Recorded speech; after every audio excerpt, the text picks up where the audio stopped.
السلام علیکم ویورز، دا سیکرٹس کی ایک اور ویڈیو میں خوش آمدید۔ ناظرین، انسانی دماغ یہ اس کے جسم کا سب سے طاقتور حصہ ہے جو کہ باقی جسم کو کنٹرول کرتا ہے۔ لیکن کیا ایسا ہو سکتا ہے کہ کوئی اور شخص آپ کے دماغ کو کنٹرول کرے اور اس کو اپنے حساب سے چلائے؟ لیکن اگر آپ کو یہ بتایا جائے کہ یہ سب آپ کے ساتھ آپ کے ملک کی حکومت ہی کر رہی ہے تو آپ کو کیسا لگے گا؟ ناظرین، پروجیکٹ ایم کے الٹرا کے نام سے سی آئی اے نے ایک پروجیکٹ شروع کیا جس کا مقصد امریکی عوام پر کنٹرول حاصل کرنا تھا۔ اس پروجیکٹ کا حقیقی مقصد چائنا اور رشیا کے خلاف جنگ کی صورت میں ایسے فوجی کھڑے کرنا تھا جن کو برین واش کر کے کچھ بھی کروایا جا سکے۔ ناظرین، کافی دیر تک اس کو محض ایک کنسپیریسی تھیوری مانا جاتا تھا، لیکن پھر کچھ ڈاکیومنٹس لیک ہونے کی وجہ سے یہ ثابت ہو گیا کہ سی آئی اے واقع میں یہ سب کچھ کر رہی تھی، اور یہ سب کچھ کافی دیر تک چلتا رہا۔ ناظرین، اس سے ملتا جلتا ایک آپریشن موکنگ برڈ تھا جس کا مقصد امریکہ میں تمام میڈیا پر قابو حاصل کرنا تھا، جس کے تحت سی آئی اے نے کئی صحافی ہائر کیے اور پھر انہیں مختلف چینلز میں بھیج دیا۔ اور ناظرین، پروجیکٹ مونارک بٹرفلائی بھی اسی کا حصہ تھا، جس کے تحت ایسے اسپیشل ایجنٹس تیار کیے گئے کہ جن کے لیے ایک کی ورڈ رکھا جاتا تھا، جب وہ کی ورڈ بولا جاتا تو ان کے اندر کی ایک اور پرسنالٹی آگے آ جاتی۔ یہ بھی سپلٹ پرسنالٹی سے کھیلنے کا ایک مقصد تھا۔ ناظرین، پروجیکٹ ایم کے الٹرا کو بیس بنا کر کئی موویز اور گیمز بنائی جا چکی ہیں، لیکن آئیں دیکھتے ہیں کہ پروجیکٹ ایم کے الٹرا اصل میں تھا کیا اور سی آئی اے نے اسے کیوں بند کر دیا۔ ناظرین، اس ویڈیو کے لیے ڈیٹا اکٹھا کرنا انتہائی دشوار تھا کیونکہ اس پروجیکٹ پہ تمام انفارمیشن کو سی آئی اے نے بعد میں ختم کر دیا۔ اس ویڈیو میں جو بھی معلومات آپ دیکھنے جا رہے ہیں اسے انٹرنیٹ کی مختلف ویب سائٹ سے لیا گیا ہے۔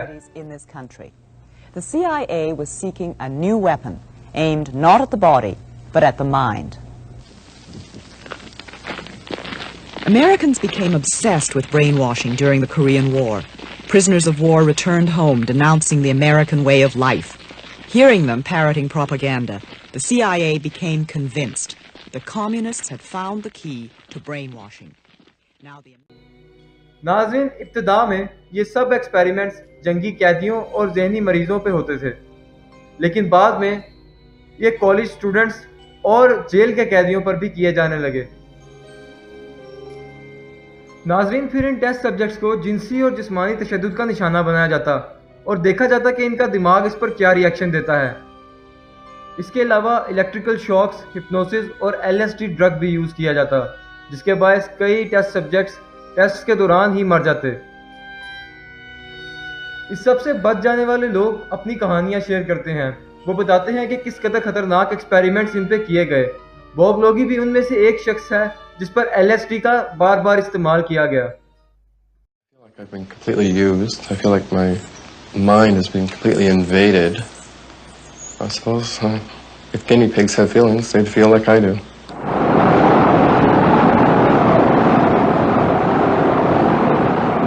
LSD trips were terrifying to patients who had never heard of LSD and who had no way of knowing why their world was suddenly upside down. Hallucinations last for hours.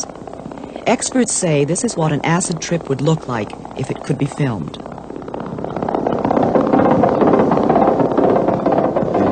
The LSD was really horrifying, very horrifying, and they gave it to me for about 12 or 15 times.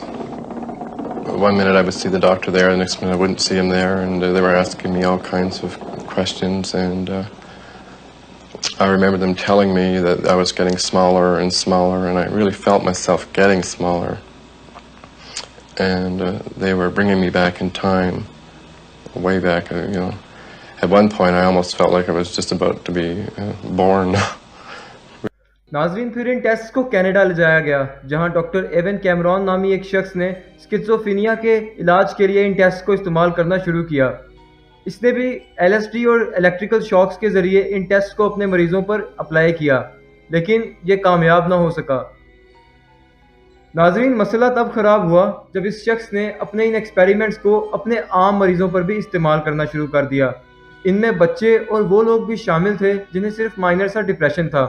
ان لوگوں نے پھر اس پر ایک مقدمہ درج کیا جس پہ the sleep روم کے نام سے ایک فلم بھی بنی۔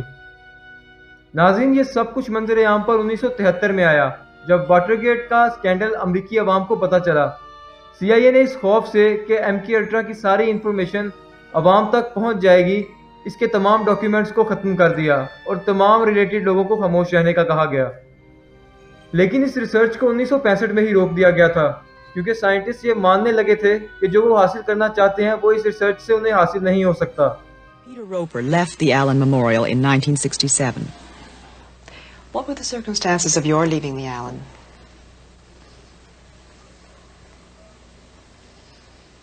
Somewhat questionable. In what way? The annual depatenting treatment was stopped, I think, in 65. So anybody that continued to do it after Cameron left didn't do it after 1965. So you didn't do it after 65? Oh, no. سی آئی اے اس بات کی متعدد بار وضاحت کر چکی ہے کہ اس طرح کے تمام پروجیکٹس اب بند کیے جا چکے ہیں، لیکن رائٹر الزبتھ نکسن اور وکٹر مرچیٹی اس بات پر بازد ہیں کہ یہ تمام پروجیکٹس ابھی بھی جاری ہیں، ان کا بس نام بدل دیا گیا ہے۔ ایم کے الٹرا کے مکمل مقاصد کبھی بھی عوام کے سامنے نہیں پیش کیے گئے۔ امریکہ کو صرف اس بات کا خدشہ تھا کہ آگے چل کر تمام جنگیں سائیکولوجیکل اور کیمیکل وارفیئر ہوں گی۔ امید ہے آپ کو یہ ویڈیو پسند آئی ہوگی۔ مزید ایسی ویڈیوز کے لیے دا سیکرٹس کو سبسکرائب کریں اور بیل کے آئیکن کو لازمی دبائیں۔ شکریہ۔